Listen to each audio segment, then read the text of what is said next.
Good morning, my name is Dante, and welcome back to my channel. On this channel, I discuss strange and obscure media, such as dark and heavy music and horror movies. Before we start, I have some exciting news to share with you all. First, I want to let you all know that this will be the last video that I record in this space. I'm moving to a new apartment this weekend, and I'm going to have a room set up specifically for making these videos. I can't wait for you all to see. Secondly, my band Tell have dropped the first single to our upcoming album, which will be released in November. Both the single and the pre-order of the album are available now on Bandcamp if you're interested in checking it out. I'll have it linked in the description. Today I have a pretty interesting band for you all. If you've watched my videos so far, you might remember that I covered a band known as Worship in my Not Safe for Life album series, in which I said their first demo, Last Tape Before Doomsday, was one of the most depressing Doom releases I had ever heard. Well, Worship got some competition. Today I'm going to be discussing Abandon and their third album, The Dead End, released in 2009. I'd like to give a special thanks to user AtiaRZA, who not only gave me permission to use some of the live footage that they took of the band, but also gave me more info about the band and the members themselves, which helped me create this video. There are a plethora of other musical groups under this name, but to be more specific, the Abandon that I'm speaking of is a sludge doom act from Sweden. Abandon formed in Gothenburg, Västra Götaland in 1998. This is an area of Sweden that is known primarily as being a hotspot for bands within the realm of melodic death metal, as bands such as At the Gates, Dark Tranquillity, and In Flames had come from the area some years prior to Abandon's formation. However, Abandon's inspiration would show more resemblance to New Orleans-style sludge metal like Crowbar or I Hate God. Guitarists Ingvar Sandgren and Johan Nilsson, bassist Carl Linnaeus, drummer Magnus Hagman, and vocalist Johan Carlzon came together to write punishing, aggressive, and angry-sounding music, with chugging, groovy riffs, pummeling drums, and Carlson's furious shouts. The group released a 6-track demo in 1998 titled Dark Days Ahead. This first release was a straightforward assault of sludge and hardcore, a style that the band would maintain over the next 2 demos. Over the next few years, going into the 2000s, a few lineup changes would come in the form of drummer Magnus Hagman being replaced by Danny Kosimi.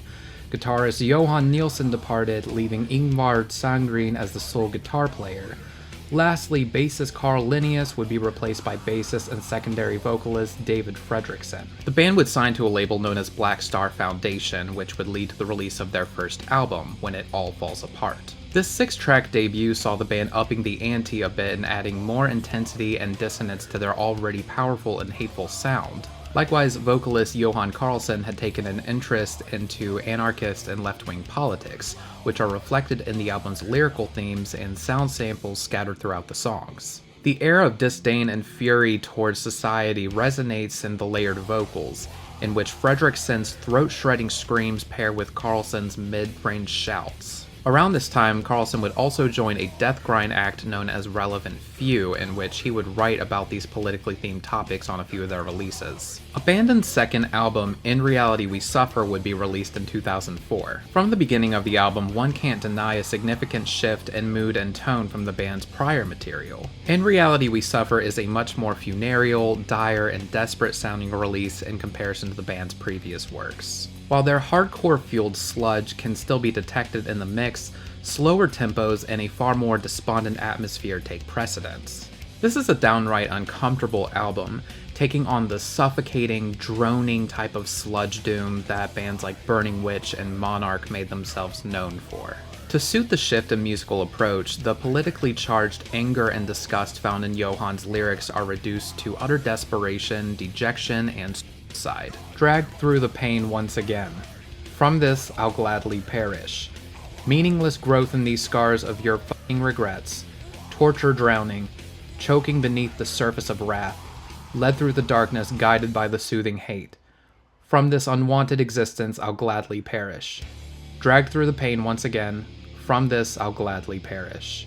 What makes the experience of the album feel all the more effective is that all of the songs flow into one continuous track with very few pauses in between songs. That same year, the band would bring on an organ player by the name of Mehdi Vafai, and together they would go on a European tour.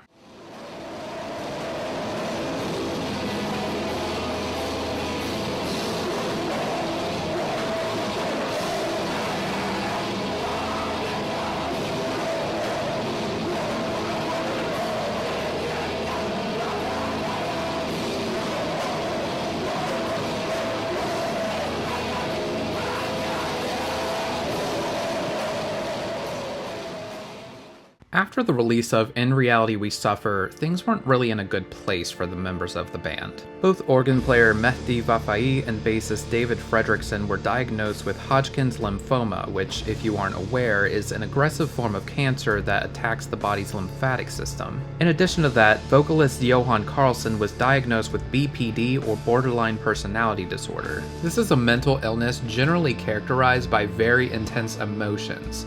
Explosive outbursts of anger or sadness, codependency in relationships, extreme fear of abandonment or rejection, and an overall inability to regulate these feelings. Hopefully that isn't too general of a description, but point being, this was something that Johan struggled with and he did not take this diagnosis well. That and other personal factors in his life began to take a severe toll on him. The remaining members were also beginning to have second thoughts as to if they wanted to continue the band, further leaving them in limbo. Somewhere down the line, both Mehdi's and David's conditions improved and they were able to motivate the other members into finishing and recording what would later become their third album. This album, which would later be known as The Dead End, would take quite a bit of time to create. After the instruments had been tracked, it would take Johan over a year to record his vocals, as well as 2 years for the album to be mastered. Unfortunately, Johan would not get to see the final release of the album. Johan Carlzon died in Barcelona, Spain on December 17, 2008 from a drug overdose. He was only 32 years old at the time of his death. A few weeks later, the band would make a post to MySpace to break the news, stating, quote, "Our beloved brother and singer Johan Carlzon tragically left us after an overdose on the 17th of December 2008. Our love goes out to Johan's family and the rest of his friends and loved ones with whom we share this grief. To you who have spent time with or around Johan these last years and may have photos or video footage of him, paintings or notes that he's made, or anything else that could be of interest to share with the rest of us, we would be very grateful if you got in touch. Johan passed away in Barcelona and it will cost a lot of money to bring his body back to Sweden.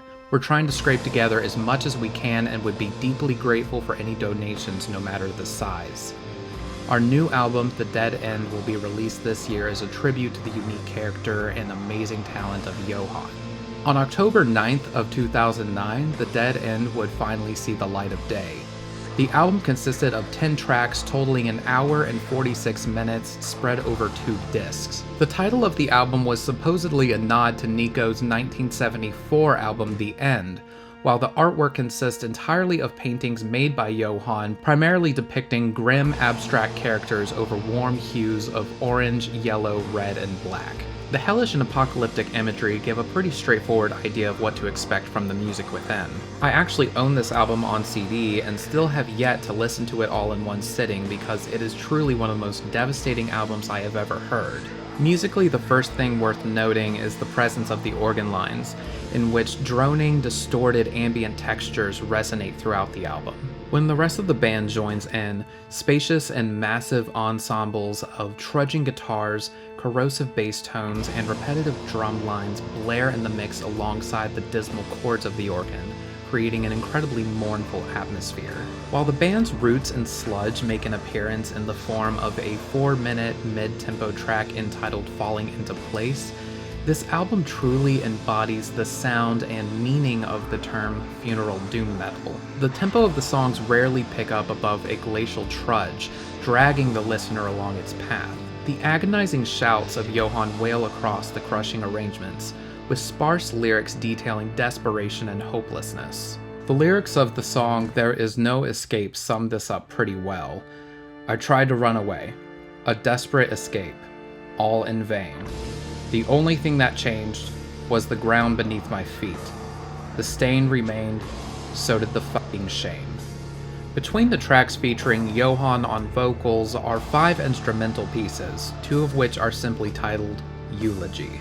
In the context of this additional detail with the utterly gut-wrenching music, the album as a whole becomes its own eulogy to the band's late vocalist. As despondent and apocalyptic as the music sounds, it's also incredibly moving and heartfelt as well. When I listen to The Dead End, I can feel every beat, strum, chord, and scream in its fullest intensity. It's a heaviness that far exceeds volume or tonality, but it takes the form of a massive boulder in the center of your chest that stays long after the album ends. Though the circumstances behind it are tragic, the album feels like an honorable send-off to Johan in the music, lyrics, and art he brought to Abandon. In 2010, The Dead End would be selected as the winner of the metal category of the Swedish Music Awards, or Manifestgalan, which is Sweden's equivalent to the Grammy.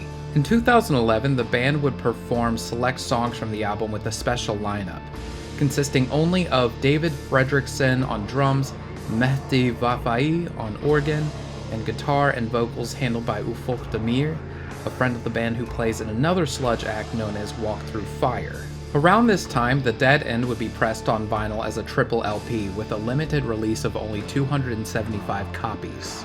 As of 2023, there has not been any further activity from Abandon since then.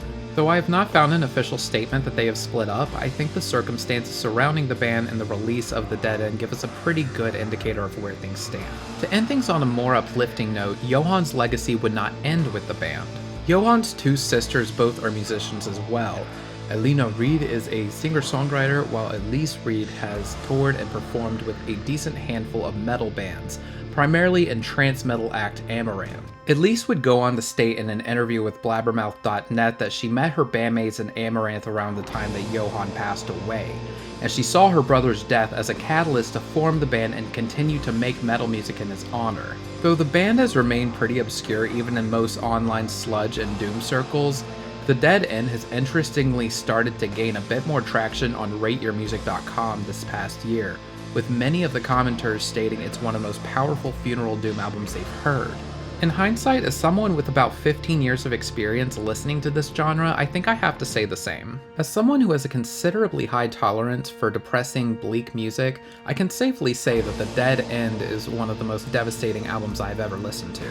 It's an experience that needs to be heard by fans of doom, sludge, drone, or just anyone who has the stomach for music with such a level of both pain and catharsis in its composition. Anyway, that is all I have on this band for today. I'm interested to hear what you all think of Abandon and the story behind The Dead End. Have you heard of this album? What do you think of it? What are your feelings on its backstory? Thanks again to Tia RZA for providing me additional info on the band and allowing me to use their footage. If you'd like to see some old clips of the band performing live, you can find it on their channel. If you liked this video, please like, comment, and subscribe. I'm also active on Instagram, TikTok, and Reddit, so if you'd like to help support my content, or if you'd like to request a band or topic for me to talk about in a future video, I can be reached there as well. Anyway, thank you so much for watching, and I hope you have a lovely rest of your day.